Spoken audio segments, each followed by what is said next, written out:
Let me ask, how many of you have ever been in our winery before? How many people here? You've been here before? Welcome back. But you've been to the winery. Okay, welcome back. And the rest of you, welcome. Thank you. You guys are in a really special place today. And I don't just say that because they paint it. It's actually literally true. The building that we're in is a historic landmark in the city of Los Angeles. We even have a brass plaque outside on the wall. We have someone else with you, right? Oh, there she is. Okay, perfect. We have a brass plaque on the wall. We're at landmark number 42 in the city of Los Angeles. The reason that we're a landmark, we're the last remaining winery from a time when Southern California was the capital of winemaking in the whole state. See, people don't remember that anymore. No. Wine, you think Napa Valley. Yeah. Santa We've been there, Barbara, yeah. right? It all started right here. The very first commercial vineyard ever planted in California was right where Union Station is, downtown, the train station. 190 years ago, way back in 1830. As a matter of fact, we were still part of Mexico then. This was called Alta California. And the story, there was a Frenchman who came from France and brought vines from Bordeaux, the famous Bordeaux part of France. And he came by ship, obviously. And then he saw perfect climate, Mediterranean climate.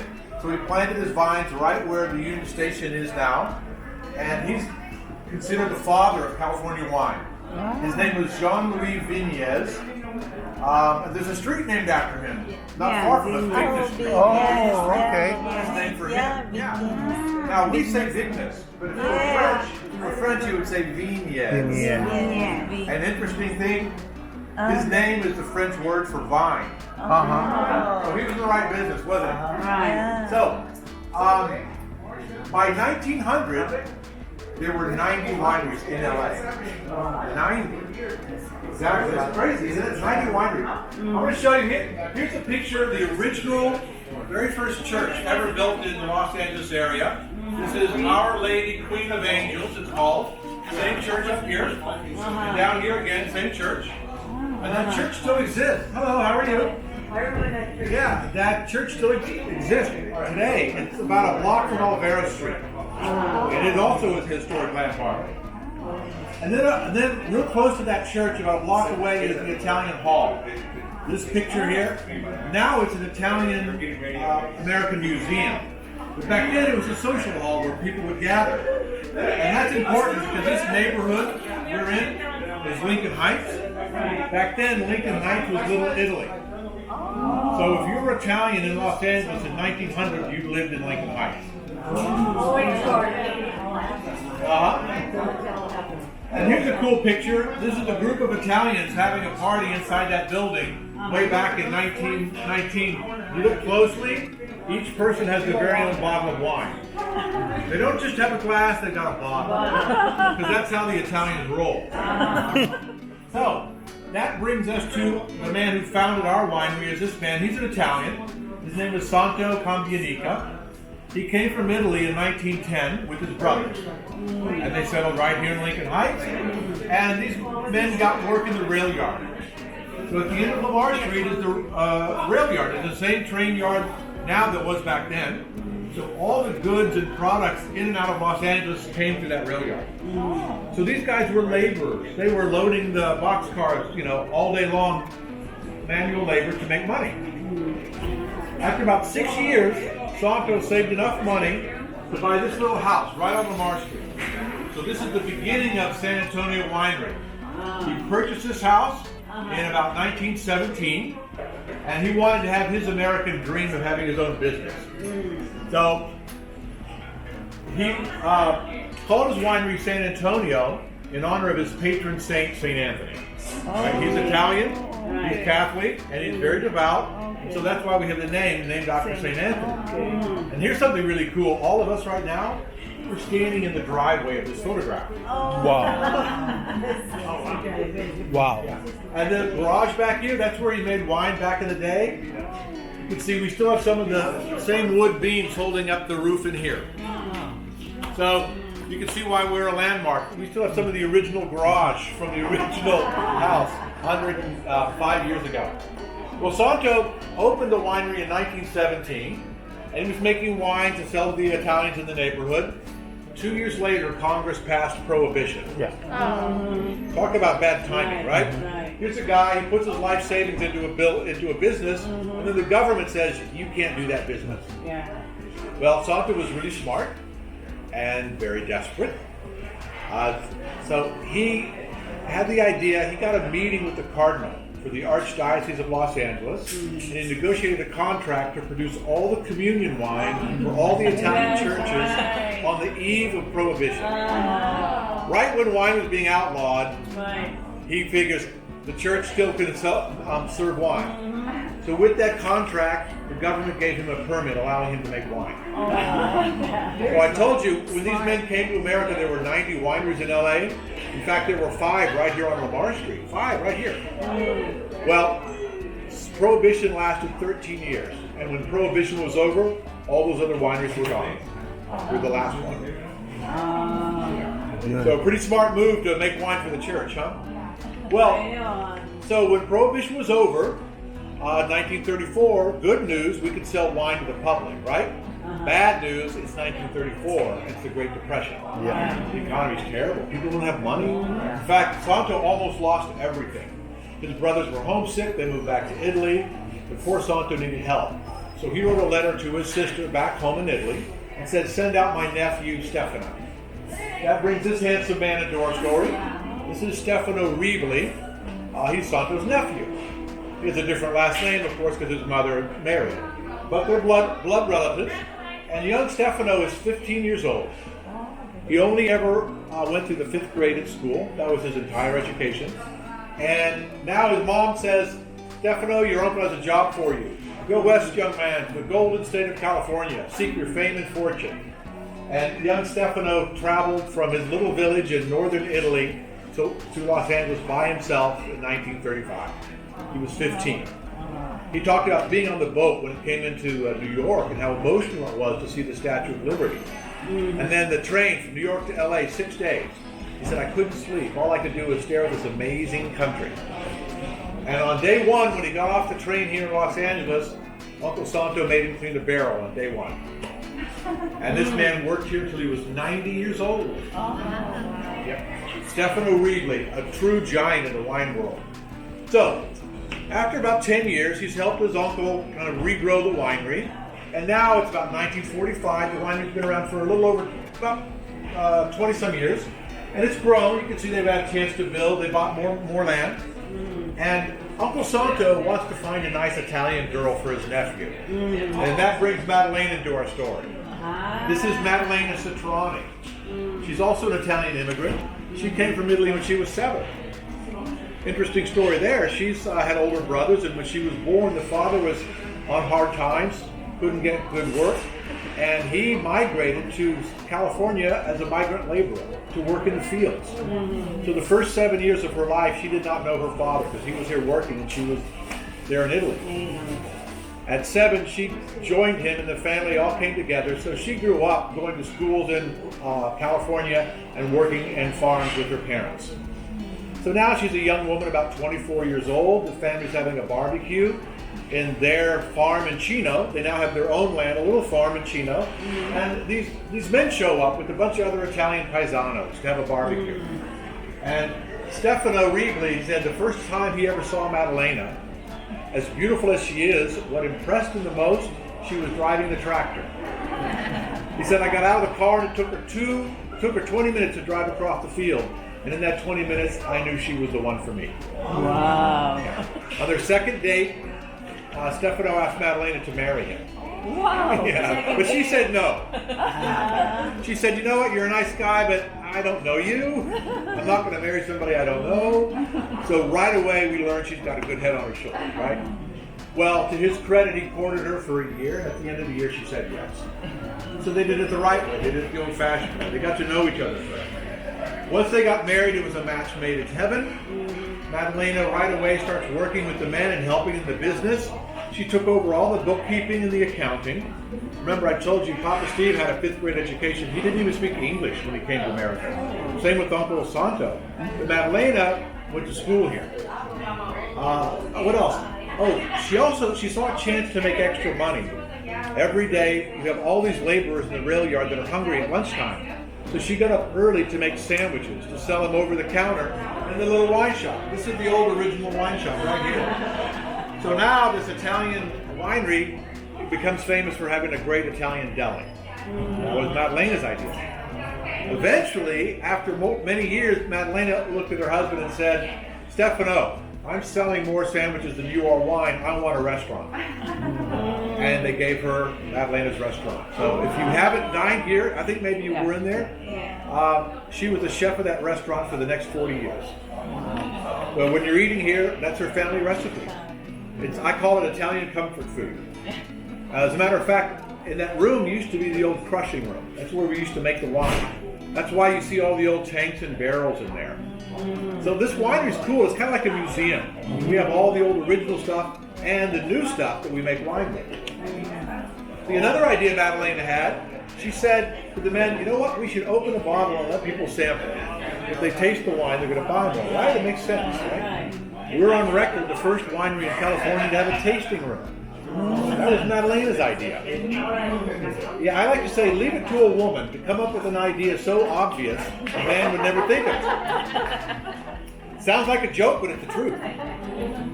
So many ideas. Maddalena was a real genius and hard-working lady. Up here is an office right now on the second floor. It used to be the family apartment. They lived here. Right up here, these windows, that's where the family lived. And their first children were born when they lived here. So Maddalena and Papa Steve, we call him Papa Steve, they have 3 children. And I'm going to actually trade places with you if I can. I want to show you Papa Steve and Maddalena. This is about 5 years old. 5 or 6 years ago. So they have 3 grown children who own the winery today. Their oldest son, DeSanto, he's here, he's running around. You might have talked to some of you. He's here today. Their daughter, Kathy, right there inside that room. And their third son, Steve Jr.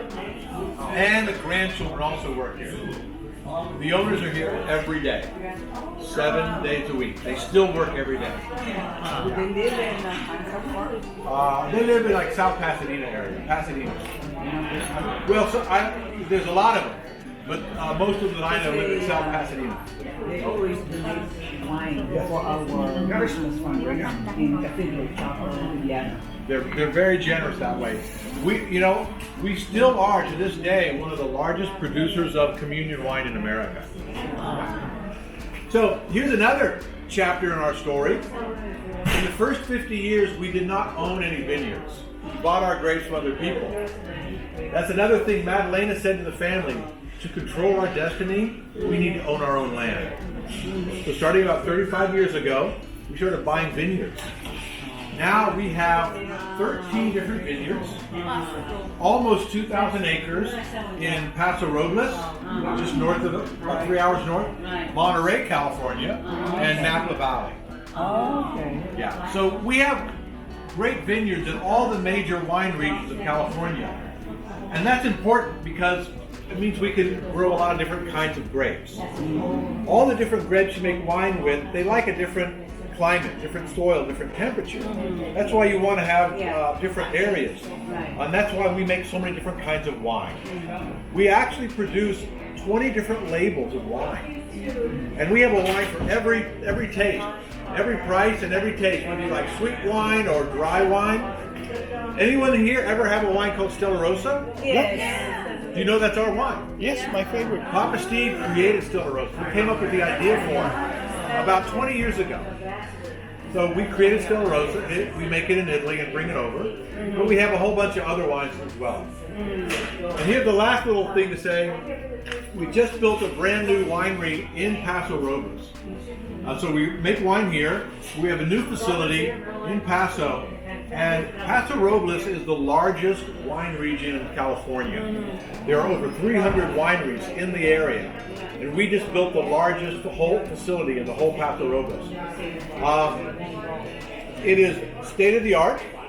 The entire roof has solar panels on it. We produce all our own energy. We don't take any energy off the grid. As a matter of fact, we make more energy than we use, so we sell energy back to the state of California. Another thing, they didn't want to let us build this because of the drought we've been in. Right. They said we can't justify another winery taking our precious water. So we committed and spent $1 million building a water reclamation plant. The very thing that every city has. When your water goes down the drain, it goes to a treatment plant where it cleans that water so it can be used again. We have one on this property. Every drop of water that we use, we capture it, clean it, and then take it out into the field and use it in our drip irrigation. So every one of these rows of vines has a little hose going down the middle, and it drips the water right on the roots so we don't waste any. There's still a lot of wineries that just spray the water everywhere, and you waste a lot. It evaporates, it runs off, but this is called drip irrigation. It's very efficient. It costs a lot of money to do this, but all of this means we got certified sustainable in the state of California. That's a really big deal. So in our vineyards and in our winery, there's so many other things I didn't even tell you about how this thing operates to save energy. What else? Here's an article. You guys can take a copy of this. I encourage you to do it. This is a magazine. It came out 2 years ago, and Madalena was the cover article. This is the actual cover of the magazine, and then they made copies of it so you can look at it. But they interview her and they talk about what was it like for a woman running a winery 50 years ago. That was unheard of back then. So Madalena, wonderful lady, hardworking lady. So you can take any of this material. We produce them and they're free. This is Santo. This is the oldest brother and sister Catherine.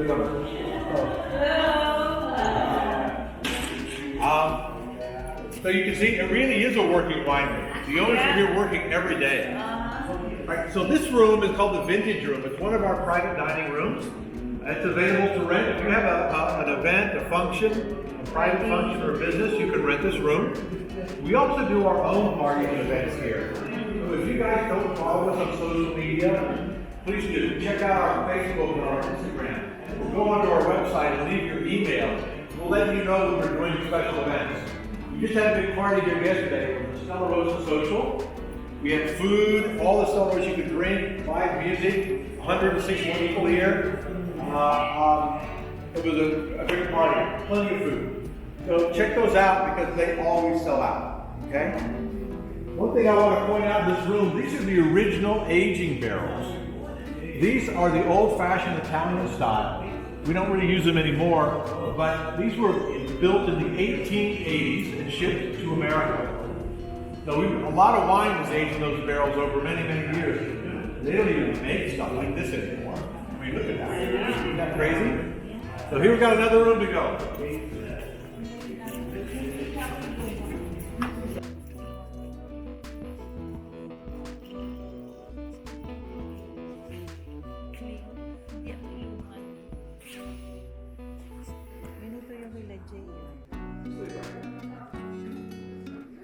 This is where we make wine. We have other rooms like this, but we actually make wine in here. Behind you and over here to my left are the original fermenting tanks. Fermenting tanks. Now that's different from an aging barrel. The fermenting tank is where the magic happens. That's where we turn juice into wine. Now these are made out of California redwood. We don't use them anymore. In fact, you can't cut redwood down to get the law. Now we use stainless steel. Most wineries use stainless steel tanks. It's easier to maintain, easier to clean, and most importantly, we can control the temperature. So that's really crucial when you're making wine, because wine is fermented. But doesn't that affect the taste of the wine with the steel? No, it's the opposite. Really? The stainless steel adds no flavor to the wine. Wood does add flavor to the wine. So that's why I'll explain right now how we ferment the wine and then when we use wood. So stainless steel has no flavor. And that's why you can really control your wine better when you're making it in your stainless steel. So the way wine is made, it's fermented, right? We squeeze the grapes and we fill the tank with juice. That's a pretty darn big tank. One tank holds over 13,000 gallons. 1 gallon is 5 bottles. That's a lot of bottles of wine. 13,000 times 5. I can't even do that in my head. Did you notice there's an aluminum band around there? Yeah. That has refrigerant in it. So this is basically a giant refrigerator. Oh. Right? And that's important because when you ferment wine, the way it works, we fill it with juice and then we add yeast. Yeast causes fermentation. You probably know that part. And what happens, three things happen. Number one, the temperature goes up, it gets hot. Number two, it will bubble and foam and CO2 gas comes off. And number three, sugar turns into alcohol. So every day while we ferment, we lose sugar and we gain alcohol in equal proportions. So the longer I let my wine ferment, the lower the sugar, the higher the alcohol. Okay? How many people like to drink sweet wine? Like sweet wine? So here's my pro tip for you. If you like sweet wine, look for lower alcohol wine. For example, Stella Rosa is only 5%. We love 5.5%. Stella Rosa. And the highest percentage alcohol you see for natural wine is about 15%. So that whole range.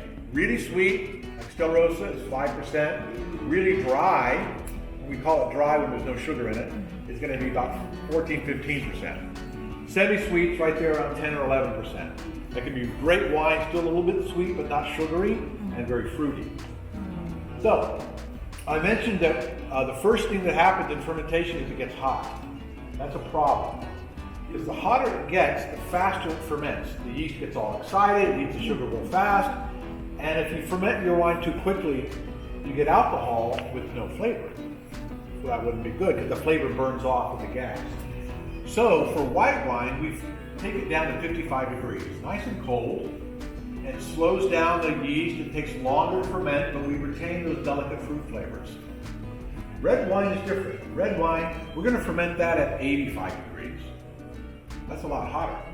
And the reason, to make a wine turn red, you have to put the skins from the grape in with the juice while it ferments.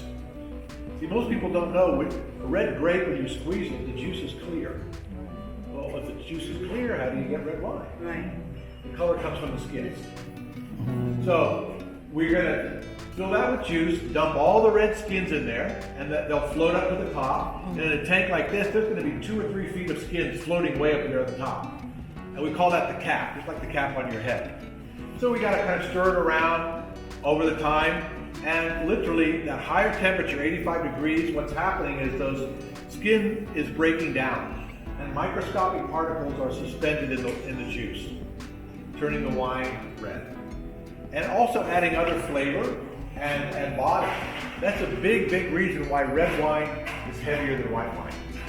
If you taste both, red wine has more body in the mouth, you can feel it. Yes? Does this relate to keeping white wine cold and serving red wine? Not specifically that. The coldness has to do with some other things. White wine is more refreshing to drink it cold. And when you, especially red wine, if you put it in the refrigerator, the coldness will kind of close down the flavor. If you think about that, if you get a ripe tomato and cut it in half and put half of it in the refrigerator and eat that first half, it's going to be real, it's going to taste like a fresh tomato. The next day when you go back, the tomato, the flavor is going to be dampened down because it's cold. Anytime you take something out of the refrigerator and let it warm up, the flavor opens up more. So I think it's more about that. And then white wine, usually you want it to be refreshing, so having it cool kind of helps cool you down. Same thing with the white wine though. If you pull it right out of the refrigerator, usually you're about 42 degrees. That's what the typical refrigerator is like, below 42 or below, somewhere between 36 and 42. Well, if you drink it right out of there, it's better to let it warm up to about 65 degrees. And so if you take that bottle of white wine and pour it into a glass, drink it right away. I just had Chardonnay last night. After a while, as that wine warms up, the flavor starts to open up. Okay.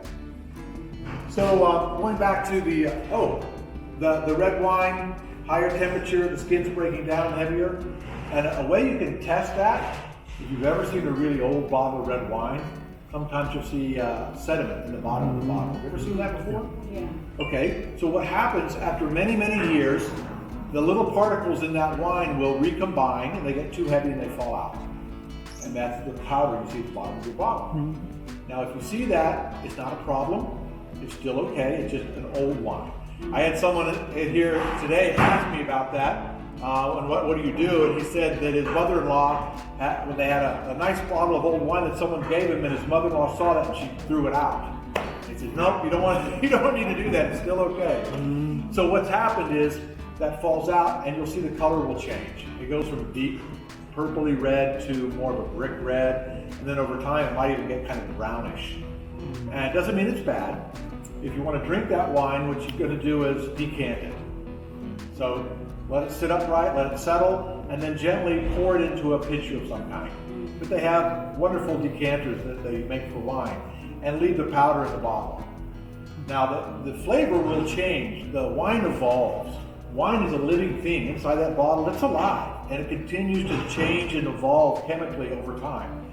And so those older wines, the flavor, what you lose some of the bright fruity flavors, the real bright, what I call top-end fruit flavors. And the fruity flavors will convert, they'll be more like dried fruit instead of fresh fruit. More intense and dried fruit flavors. And then the earthiness of the wine is more pronounced. So it's still a good wine, it's just not going to be as fresh and fruity. That's one of the things. Any other questions at all? Okay, so this is a room we just remodeled this right before COVID to make another private dining room. And we're happy to be able to start using them again because we had to shut down for a long time. So this is called the Founder's Cellar. It's the smallest room here. And a nice little lounge, another room you can rent if you have a party or a special occasion. And then the last private room here, there's a party happening now. That's the Heritage Room. It's the medium-sized room. We're going to walk past these people and go to the left. But when we walk past that room, just look in it. You'll see the whole wall on this side is beautiful wood. The wood is old fermenting tanks. Those tanks from that room you saw, when they made that room, they took an old tank apart, refinished the wood, and used it to make the paneling. It's very beautiful. Right this way.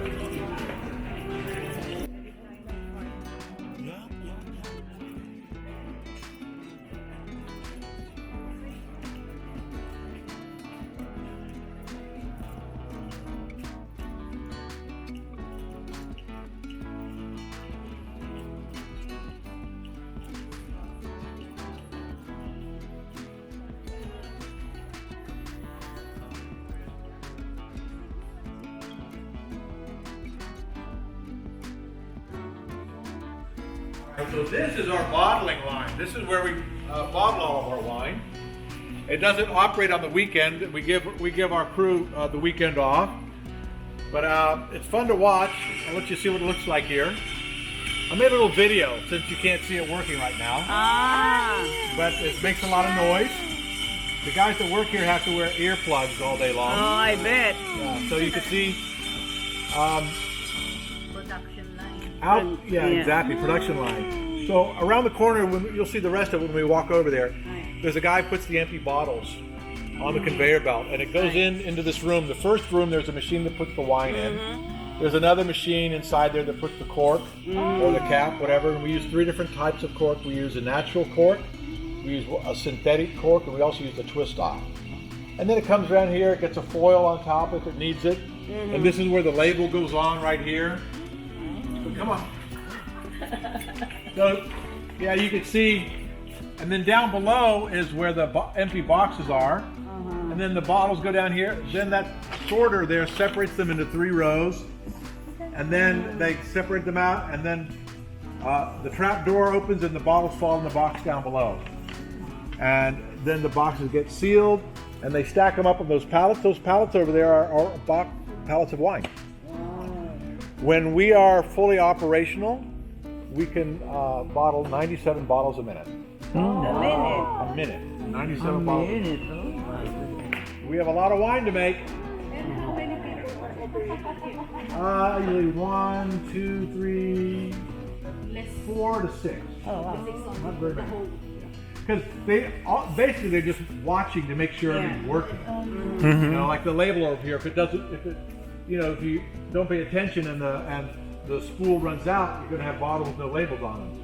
And and they just make sure everything's working okay. Yeah, exactly. So you guys were looking at these barrels. These are the aging barrels we use now. That big one you saw in the other room, those are the old-fashioned style. Those were real common in Italy. This is what we use now. This is the style that the French developed hundreds of years ago. They call them barriques, little barrels. They hold about 60 gallons, excuse me. They hold about 60 gallons. They're made out of either French oak or American oak. White oak is what it is, white oak. And the Europeans discovered hundreds of years ago that white oak is the best wood to age your wine in because of the way it affects the wine and the flavors that it adds to the wine. So not all wine is aged in a barrel like this because it's very expensive. Each one of these barrels cost me between $1,000 and $2,000. Every barrel. We spend $1 million a year buying new barrels because you can only use them 3 times. Maybe 4 at the most. Yeah. The reason, every time I put wine in this barrel, some of the wood flavor is going into the wine. So after I've used the barrel twice, it becomes what we call neutral. I can still age wine in there, but it's not going to add any flavor to it. Right? And that's an important part of the wood. So every year, we get rid of 1/3 of our barrels and get a third new. And we're rotating out our inventory. Right? We sell them. Yeah. So the regular price for them is $120. The owner marked them down to $80. So if you guys want, and if you have room in your car, if you give me $80, I'll put a barrel in it today. There you go. They come empty. I couldn't lift it if it was full. Not without help. And people use them for furniture. If we walk around, you'll see we put tabletops on them and use them as bars. Yeah. I had a guy that had a Mexican restaurant right before COVID. I felt so bad for him. He bought 12 from me because he said he has a little dance floor, and on Wednesday night is salsa night, and he wanted some bars around the dance floor. And then he bought 12 of them, and then COVID hit. Oh, that poor guy. But another guy came in here just 2 months ago and bought 2 from me, and he showed me a picture. He was making rocking chairs out of them. They were beautiful. You take off these metal, and these are little, they're called staves. They're little strips of wood that are curved. That's how they make a barrel. And so he was pulling it apart. He was a good woodworker. And he was making these beautiful oak rocking chairs. So, and people use them for planters, for tables, for furniture. So now, not all wine goes in here. I told you it adds a lot of cost to put your wine in here. Also, like a wine like Stella Rosa, we would never put that in here because the wood flavor would overpower the fruitiness of the wine. Again, the idea with Stella Rosa and those kinds of wines is you want to have fresh fruitiness. Most white wines don't go in wood. The big exception is Chardonnay. Everyone's probably had a glass of Chardonnay. It's the #1 white wine in the world. Even if you don't like it, you've had it toast at a wedding or something. And if you think about it, there's usually oak flavor in there. Well, again, it comes from the wood. So we put our Chardonnay in these barrels for about 10 months. Red wine will be in these barrels for 2 years. So after we grow the grapes and then pick them and then transport them and crush them and ferment them and let them rest, that's already a whole year. And then we got 2 more years in this barrel before I put it into a bottle. So I've been spending money and labor on that wine for 3 years before I can take it to the marketplace.